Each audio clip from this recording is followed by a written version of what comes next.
Welcome to learning well. काफी कुछ जानने को मिलेगा। Welcome to learning well. 1 तारीख को बजट पब्लिश किया गया था फाइनेंस मिनिस्ट्री द्वारा, जिसे पेश करने वाली थी निर्मला सीतारमण जी, जो फाइनेंस मिनिस्टर है।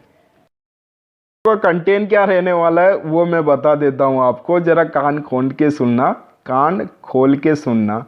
2021 का माइलस्टोन क्या कहा जाता है जो इंडियन हिस्ट्री में है, 6 पिलर कौन से है, मेजर एलोकेशंस कितने करोड़ रुपए का किया गया है बजट में, कौन कौन से सेक्टर को दिए गए पैसे, कितने मिनिस्ट्री को कितने पैसे दिए गए उसके बारे में चर्चा करेंगे, और कम कितना और आउट कितनी मनी है, यानी कि कहाँ से पैसे आ रहे तो ही तो हम मिनिस्ट्री को पैसे दे रहे। सो कम और आउट के बारे में भी जानेंगे। टोटल कितनी मनी बजट में इस बार फिगर आउट की गई है, फिस्कल डेफिसिट अपना कितना रहा है, और आखिरी में तो मैं पूरा बजट ही आपसे डिस्कस करूँगा। चलते हैं अपने बजट की ओर। If you like this topic, so never forget to subscribe my channel. कोविड-19 भी एक इम्पोर्टेंट मुद्दा रहा बजट के अंदर, क्योंकि कोविड-19 के ऊपर ही इस बार बजट खड़ा हुआ था। जो आप इकोनॉमिक सर्वे देखोगे तो इकोनॉमिक सर्वे पर क्या हुआ था, कोविड-19 पर ही सारी चीज़ें टिकी हुई थी। कोविड-19 का भी जिक्र हुआ इस बार बजट में। 2021 का कौन सा माइलस्टोन है जो इंडियन हिस्ट्री के बारे में बात की गई है? पहला है 75 ईयर हो गए इंडियाज के इंडिपेंडेंस को। 60 साल हो गए गोवास को एक्सेशन टू इंडिया, यानी कि 60 साल हो चुके हैं, यानी कि आज़ाद हुए गोवा जी को। अब ये बताइए कि गोवा कब आज़ाद हुआ था और किससे आज़ाद हुआ था? कमेंट बॉक्स में मुझे इनके सबके आंसर चाहिए बुलबक। 50 साल हो गए 1971 में, जब इंडिया पाकिस्तान की वॉर हुई थी, यानी कि जब एक तो होता था वेस्ट पाकिस्तान, एक होता था ईस्ट पाकिस्तान। फिर ईस्ट पाकिस्तान को हमने बांग्लादेश की तौर पर 1971 में बना दिया था। पहला जिसने कहा था कि भाई साहब इसका नाम बांग्लादेश है, वो भूटान का था। हमारा सेकंड नंबर है बांग्लादेश कहने में भी। बांग्लादेश कहने में कैसे? क्योंकि बोलने वाले होते हैं ना भाई साहब, इसका नाम, जैसे कि कोई पर्टिकुलर पर्सन होगा, इसका नाम तो प्रियांश है। पर्सन पहले नाम इसने बोला, फिर दूसरा बोला इसका नाम प्रियांश है, वैसे वैसे सब बोलने लग जाते हैं। जो फर्स्ट बोलने वाला पर्सन नहीं, वो बोलने वाली कंट्री है भूटान। फिर दूसरे अपने इंडिया है। फिर बात करते हैं 8वां सेंसस देखने को मिलेगा इंडिपेंडेंट इंडिया का। इंडिया का टर्न होगा ब्रिक्स प्रेसिडेंसी में। ईयर फॉर चंद्रयान 3 का मिशन भी देखने को मिलेगा, और जो हरिद्वार महाकुंभ भी 2021 के माइलस्टोन में देखने को मिलेगा। इस बार 6 पिलर पर हमारा यूनियन बजट 2021-22 टिका हुआ है। 21-22 क्यों? क्योंकि ये 1 अप्रैल 2021 से 31 मार्च 2022 तक रहने वाला है। इसे हम 21-22 की तौर पर जानते हैं। 6 के 6 पिलर देखते हैं भाई साहब। 6 पिलर कौन से हैं जिस पर हमारा बजट टिका हुआ है? पहला है हेल्थ जो सस्टेनेबल डेवलपमेंट गोल का भी पार्ट रहा है नहीं है, वो भी सस्टेनेबल डेवलपमेंट गोल का भी पार्ट है, जो जिसका गोल नंबर 3 में इसका जिक्र किया गया है। सेकंड है फिजिकल फाइनेंशियल कैपिटल और इंफ्रास्ट्रक्चर। तीसरा है इंक्लूसिव डेवलपमेंट, वो भी एस्पायरेशन इंडिया, यानी कि जो ऐसे डिस्ट्रिक्ट हो गए, ऐसे स्टेट हो गए जिससे अभी डेवलपमेंट की ज़रूरत होगी, तो उसे एस्पायरेशन के तौर पर जिक्र करते हैं। फिर चौथा है री इन्विग्रोरेटिंग ह्यूमन कैपिटल। प्रोनाउंसिएशन में कुछ गलती हो तो माफ़ कर देना, फिर से मैं जिक्र करता हूँ, री इन्विग्रोरेटिंग ह्यूमन कैपिटल। पांचवा है इनोवेशन और रिसर्च डेवलपमेंट में भी। और छठा है मिनिमम गवर्नमेंट और मैक्सिमम गवर्नेंस के बारे में भी। ये छठे के छठे पॉइंट है, ये 6 पिलर है। इस 6 ही पिलरों पर पूरा का पूरा घर बना है, पूरा का पूरा ढांचा तैयार किया गया है, कह सके तो पूरा का पूरा बजट ही तैयार हुआ है। देखते हैं मेजर एलोकेशंस कितने करोड़ रुपए का गया है। मेजर एलोकेशन यानी कि किस मिनिस्ट्री को कितने कितने पैसे दिए हुए हैं। Ministry housing and urban affair को करीबन 54,581 करोड़ रुपए, हेल्थ एंड फैमिली वेलफेयर को 73,932 करोड़ रुपए, एजुकेशन के लिए इस बार अमाउंट थोड़ी डिक्रीज की गई है, जैसे कि 93,224 करोड़ रुपीस। रेलवे के लिए इस बार 1.10 lakh crore rupees. Road and transport के लिए 1.18 lakh crore rupees. Agriculture farmer welfare के लिए 1.31 lakh crore rupees. Rural development के लिए 1.33 lakh crore rupees. Home affair के लिए 1.66 lakh crore rupees. And consumer affair के लिए पब्लिक डिस्ट्रीब्यूशन के लिए 2.56 लाख करोड़ रुपीस। और सबसे ज़्यादा जो मनी डिस्ट्रीब्यूशन की गई है, एलोकेशन की गई है, वो है मिनिस्ट्री ऑफ डिफेंस। सो उसे 4.78 लाख करोड़ रुपए डिस्ट्रीब्यूशन या एलोकेशन किए गए हैं।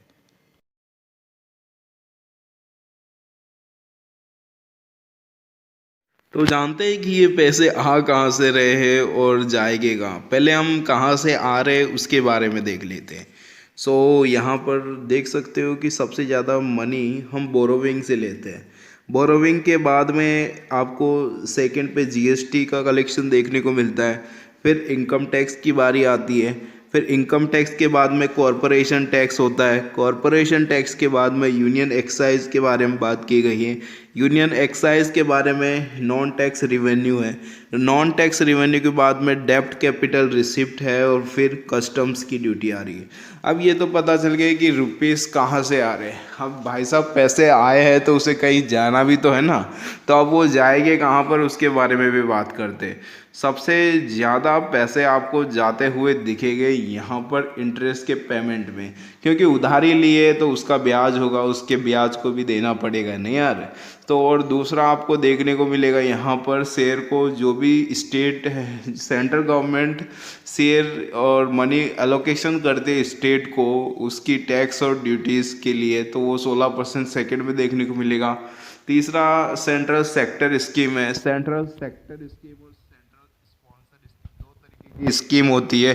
सेंट्रल सेक्टर स्कीम में 100% मनी सेंटर द्वारा दी जाती है और स्पॉन्सर में सेंटर उसे स्पॉन्सर करता है, यानी कि कुछ पैसे सेंटर देता है, कुछ पैसे स्टेट देता है। और इसके बाद में देखने को मिलेगा फाइनेंस कमीशन के, और यहाँ पर अदर एक्सपेंडिचर देखने को मिलेगा। सेंट्रल स्पॉन्सर स्कीम में देखने को मिलेगा, सब्सिडरीज में देखने को मिलेगा, डिफेंस में देखने को मिलेगा। सो ये थी कि मनी कहाँ से आई, मनी कहाँ से आ रही। तो हम देखते हैं कि ये टोटल मनी कितनी थी बजट की और फिस्कल डेफिसिट क्या रहा। सो टोटल मनी के आसपास की जब मैं एक बात करूँ तो ये 34 लाख और करीबन 83,236 करोड़ रुपीस के अराउंड थी। और जो फिस्कल डेफिसिट है वो भी 9.5% यानी कि 9.5% रहने वाला है। सांस ही छड़ गई यार एक बार में बोलने में तो।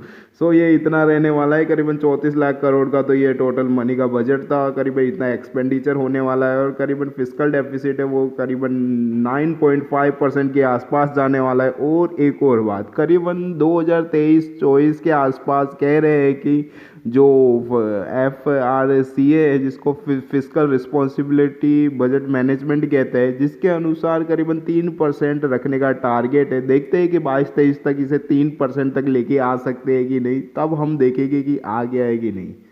बात की बात बाद में है, अभी तो फिस्कल डेफिसिट 9.5% के बारे में एक्सपेंडिचर में बजट में मेंशन किया गया है।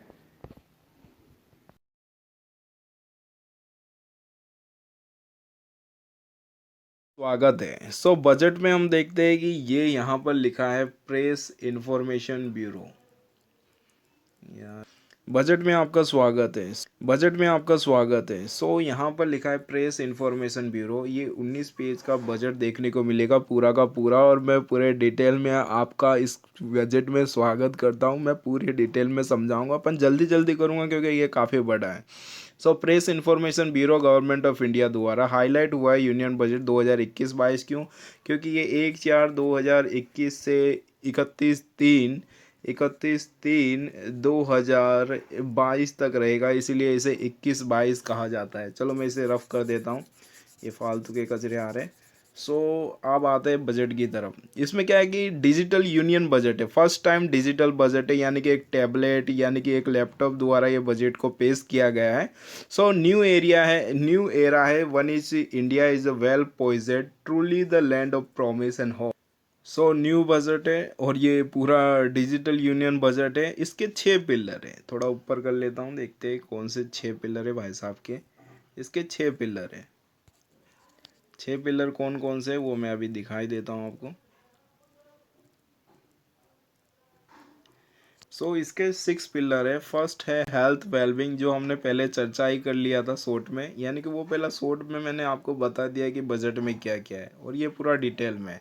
Health wellbeing, physical financial capital, infrastructure, inclusive development, aspiration भी बता चुका हूँ मैं। ह्यूमन कैपिटल बनाना, यानी कि हेल्थ, और यदि किसी को एजुकेशन मिल जाता है तो वो ह्यूमन कैपिटल बन जाता है। इनोवेशन रिसर्च में भी है और मैक्सिमम गवर्नेंस में भी देखा जा रहा है। अभी फिर से मैं इसे ऊपर कर लेता हूँ। हेल्थ वेलबिंग में क्या क्या है वो देख लेते हैं अपने। हेल्थ वेलबिंग के अंदर करीबन 2,23,000 करोड़ का आउटले दिया गया है हेल्थ वेलबिंग में, और 2021-22 के लिए, और करीबन 94,000 करोड़ 2020-21 के लिए था। अब की बार इंक्रीज कर दिया गया है हेल्थ वेलबिंग में 137%। यहाँ पर स्ट्रेंथ क्या है, 3 एरिया में: प्रिवेंट करना, क्यूर करना, वेलबिंग, यानी कि किसी बीमारी को रोकना, यदि बीमारी हो जाए तो उसका क्यूरेशन करना, और फिर से अच्छी तरीके से उसका प्रिवेंशन करते रहने का, उसके लिए कई उपाय, कई मेथड ढूंढने की। वैक्सीन में 35,000 करोड़ रुपए स्पेंड किए गए हैं कोविड-19 वैक्सीन के लिए। मेड इन इंडिया जो न्यूमोकोल वैक्सीन है to be roll out the across the country from present 5। यहाँ पर मेड इन इंडिया के लिए न्यूमोकल वैक्सीन यानी न्यूमोनिया की वैक्सीन के बारे में भी बात की है। 5 स्टेट में जिसमें 50,000 चाइल्ड डेथ होते एनुअली, उसे भी रोका जाएगा, जिसमें सालाना 50,000 लोग, चाइल्डों की डेथ हो जाती है। बोलते हैं नेक्स्ट पेज की तरफ।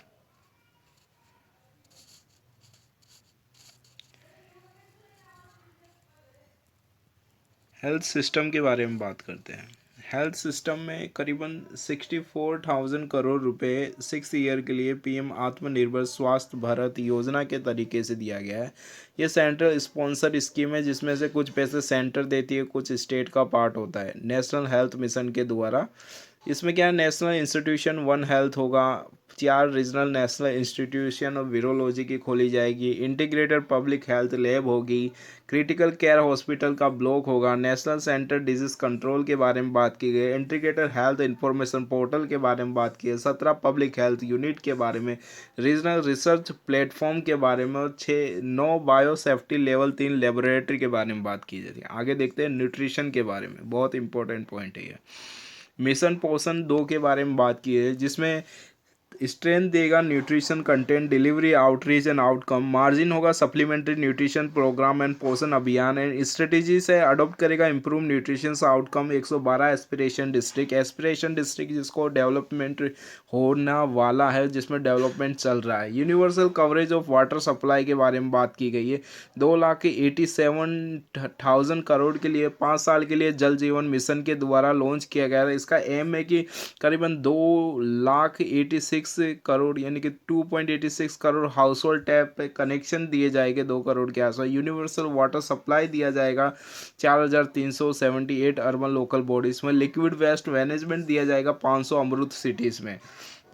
अब स्वच्छ भारत और स्वस्थ भारत के बारे में बात करते हैं। स्वच्छ भारत और स्वस्थ भारत, इसमें करीबन 1.5 लाख की इसमें करीबन 1.5 lakh crore over 5 year of urban स्वच्छ भारत मिशन के बारे में बात की।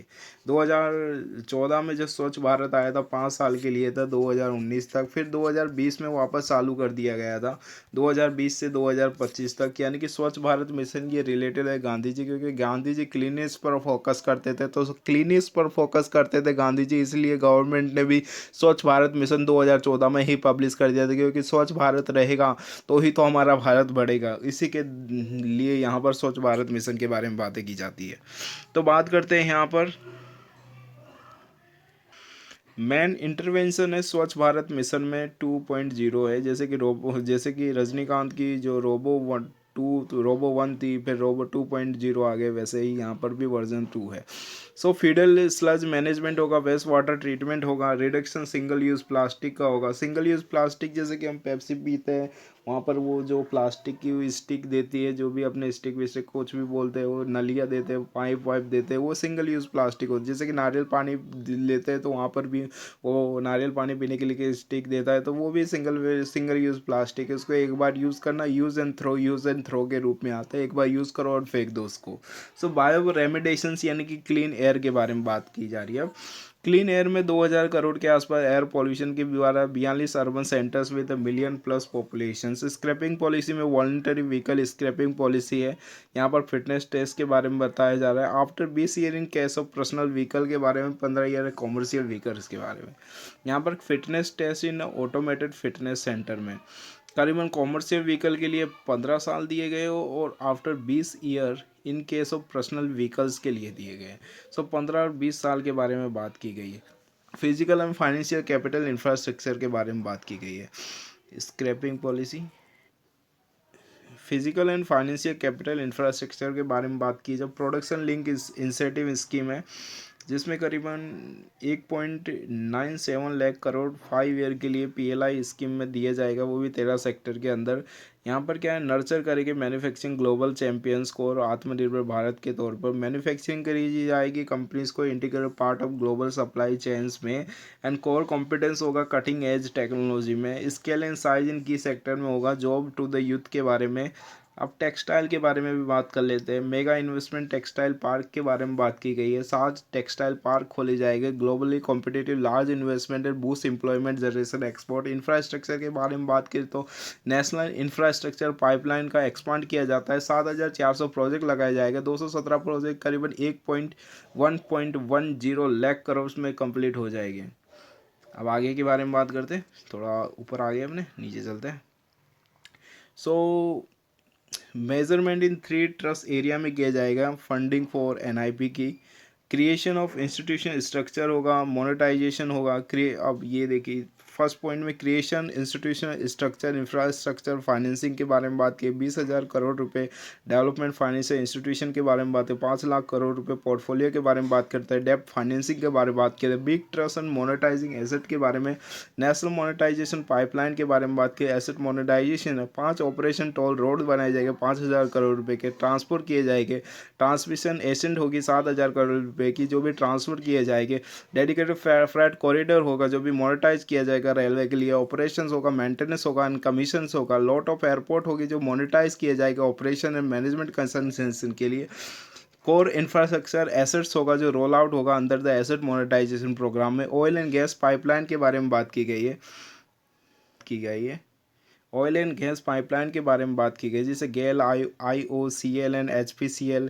और एयरफोर्स के एयरपोर्ट के बारे में बात की, जिसमें Tier 2 Tier 3 सिटीज़ हो गए। रेलवे इंफ्रास्ट्रक्चर के वेयर हाउसिंग एसेट्स के बारे में, स्पोर्ट स्टेडियम के बारे में बात की गई है। और sharp increase in capital budget के बारे में बात की, जिसमें 5.54 लाख करोड़ कैपिटल एक्सपेंडिचर होगा 2021-22 में, और ये भी इंक्रीज़ हो रहा है 34% के आसपास करीबन। और यहाँ पर 2 लाख करोड़ रुपए स्टेट ऑटोनोमस बॉडी के लिए, और 44,000 करोड़ रुपए डिपार्टमेंट इकोनॉमिक अफेयर के लिए। रोड और हाईवे इंफ्रास्ट्रक्चर के लिए करीबन 1.18 लाख करोड़ रुपए outlet. Ministry of road transport highway द्वारा करीबन 1.08 lakh crore rupees for the capital. 5.35 lakh crore से द भारतमाला परियोजना, और 13,000 किलोमीटर लेंथ होगी रोड की, और 3.3 lakh crore awarded for the construction. 3,800 kilometre already भी कंस्ट्रक्शन हो चुके हैं। 8500 किलोमीटर ये कंस्ट्रक्शन के लिए बाकी है। 2022 में इसे भी अचीव कर लिया जाएगा। Additional 11,000 kilometre national highway corridor के बारे में, जो कंप्लीट हो जाएगा 2022 में। इकोनॉमिक कॉरिडोर के बारे में बात करते हैं, 1.03 lakh crore rupees 3500 kilometre of national highway in Tamil Nadu में बनाया जा रहा है, केरला में बनाया जा रहा है, वेस्ट बंगाल में बनाया जा रहा है, और असम की तरफ भी ध्यान दिया जा रहा है। ये चारों तरफ ध्यान क्यों दिया जा रहा है? क्योंकि अभी यहाँ पर इलेक्शन आने वाले हैं। इलेक्शन आने वाले इसीलिए तो उनकी नज़रें वहाँ पर गिरी हुई है। नज़रें गिरी हुई है, इलेक्शन आ रहा है इसलिए। कोई भी पार्टी धुली हुई नहीं है, कोई भी पार्टी के हाथ नहीं धुले, अपनी रोटियां सेकने में लगे रहते हैं।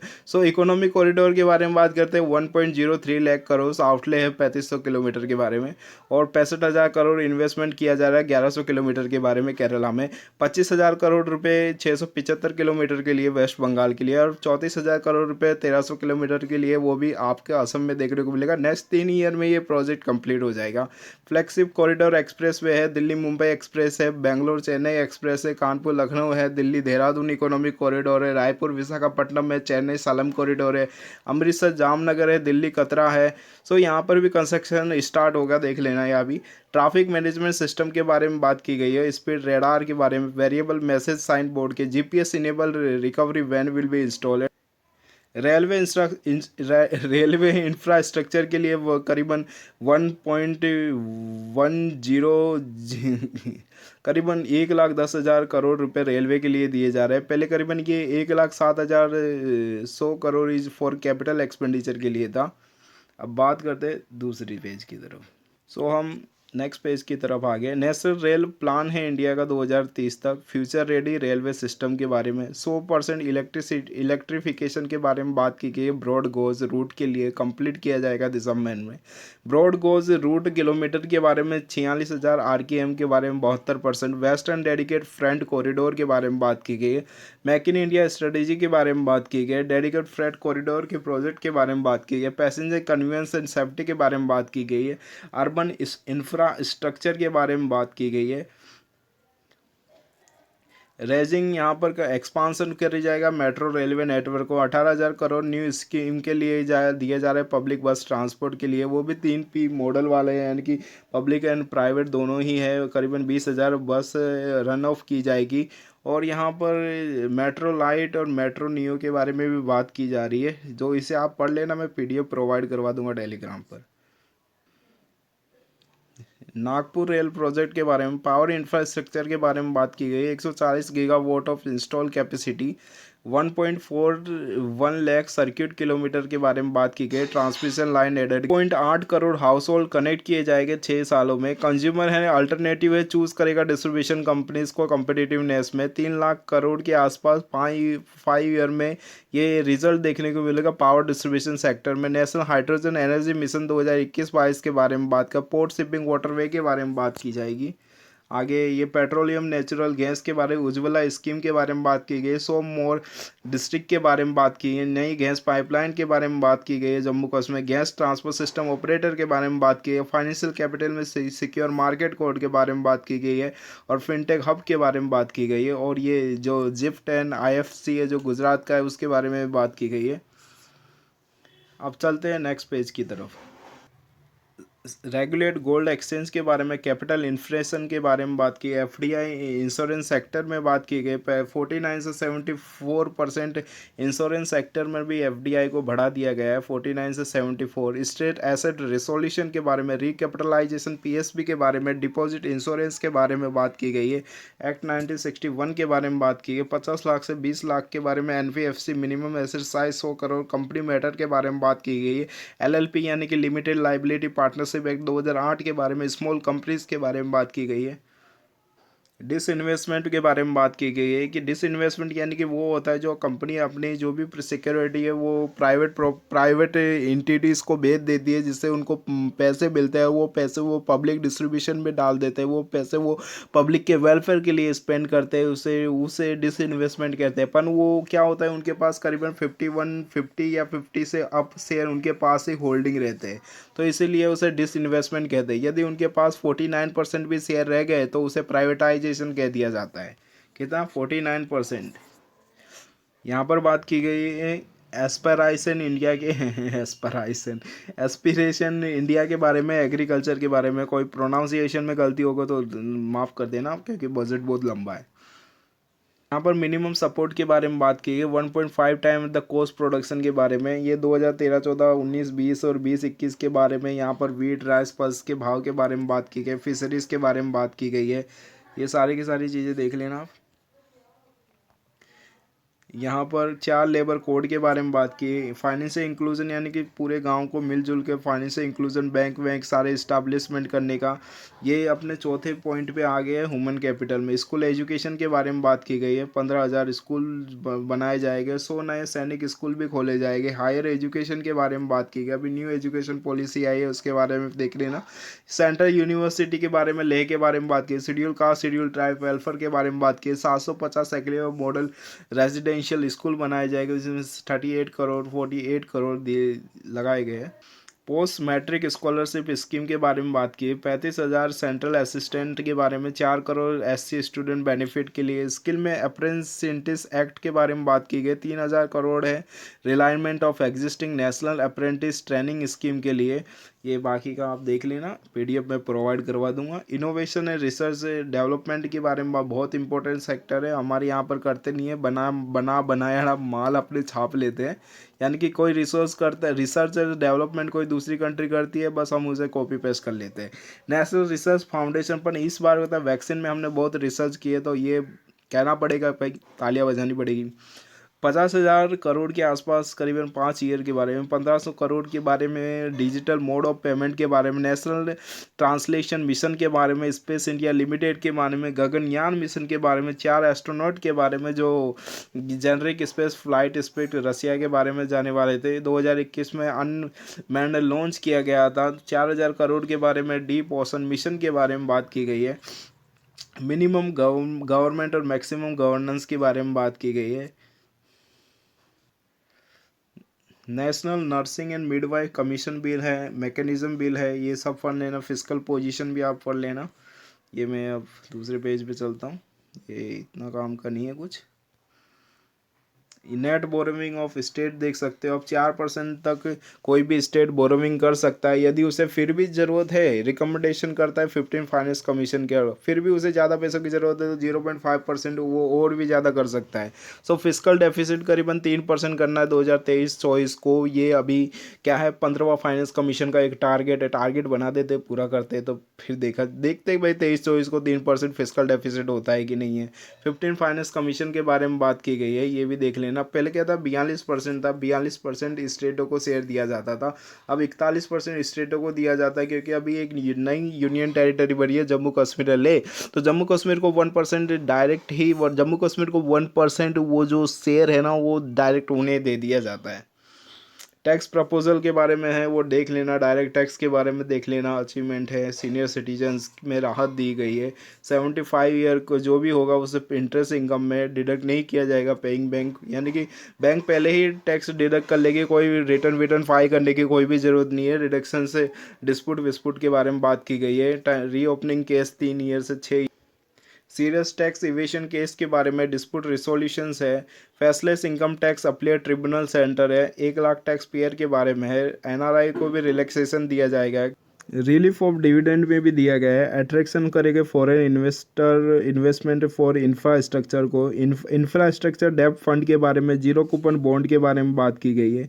हाउस दिए जाएंगे सबके लिए, उसके बारे में भी बातें की गई है। और डिडक्शन किया जाएगा करीबन 1.5 लाख के आसपास लोन के बारे में बात की गई। और tax holiday for capital gain के बारे में बात की गई है। इजी तरीके से टैक्स को फिल कर पाएंगे। स्मॉल ट्रस्ट है। लेबर वेलफेयर के बारे में। इनडायरेक्ट टैक्स में जीएसटी वीएसटी ये सारी चीज़ें आप देख सकते हो। कस्टम ड्यूटी रैशनलाइजेशन के बारे में भी बात की गई है। Electronic and mobile phone industry के भी बारे में बात की गई है। अब बात करते हैं कि ड्यूटी मोबाइल फ़ोन में करीबन पहले 0 थी, अब 2.5% की ड्यूटी लगेगी मोबाइल फ़ोन में। मोबाइल फ़ोन में भी अब ड्यूटी चालू हो जाएगी। आयरन स्टील में भी काफ़ी कुछ देखने को मिल रहा है। आयरन स्टील में भी करीबन 31 मार्च 2022 तक एंटी डंपिंग ड्यूटी भी यहाँ पर स्टील प्रोडक्ट में। ड्यूटी एंड कॉपर क्रैप में भी रिड्यूस कर दी गई है 5% से 2.5% तक।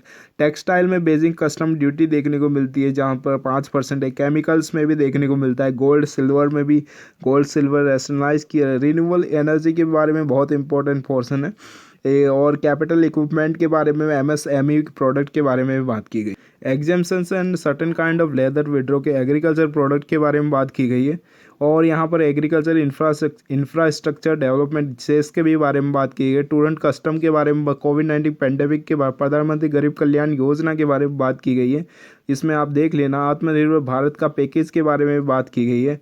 और ये structure reform, one nation one ration card के बारे में, और स्टेटस इंडिया का फाइट अगेंस्ट कोविड-19 के बारे में, और ये सारे के सारे न्यू वैक्सीन एक्सपेक्ट सुन है, लोवेस्ट डेथ रेट पर मिलियन के बारे में, 2021 year milestone for Indian history के बारे में। अब ये माइलस्टोन है जो मैंने आपको पहले भी पढ़ा चुका हूँ, फिर से रिवीजन कर लो एक एक बार। आत्मनिर्भर भारत के बारे में बात की है। संकल्प में नेशनल फर्स्ट आ जाता है, डबलिंग फार्मर की इनकम करना है, इंफ्रास्ट्रक्चर को स्ट्रॉन्ग करना है, healthy India, good governance, opportunity होगी यूथ की, एजुकेशन सबको मिलेगा, वुमेन एम्पावर, इंक्लूसिव डेवलपमेंट होगा, 13 प्रॉमिस के बारे में, अमृत महोत्सव 2022 में याद रखना। और ये सब पूरा हो गया। रविंद्रनाथ टैगोर का एक कोटेशन है, उसको पढ़ते हैं। Faith is the bird that feel the light and sings when the dawn is still dark. सो यहाँ पर हमारा बजट ये कंप्लीट होता है, देख लीजिए कंप्लीट हो गया। इसकी वीडियो मैं प्रोवाइड कर दूंगा, आप जरूर इसे पढ़ना, अपने पास रखना, क्योंकि ये बहुत इंपॉर्टेंट है। पूरे 1 साल आपके काम में आएगा यदि आप कोई एग्ज़ाम की तैयारी करने है, यदि कहें आप कोई एग्ज़ाम की तैयारी कर रहे हो या आप जनरली पढ़ रहे हो, फिर भी आपके ये काम आएगा, क्योंकि बजट सबको देख के बनाया जाता है।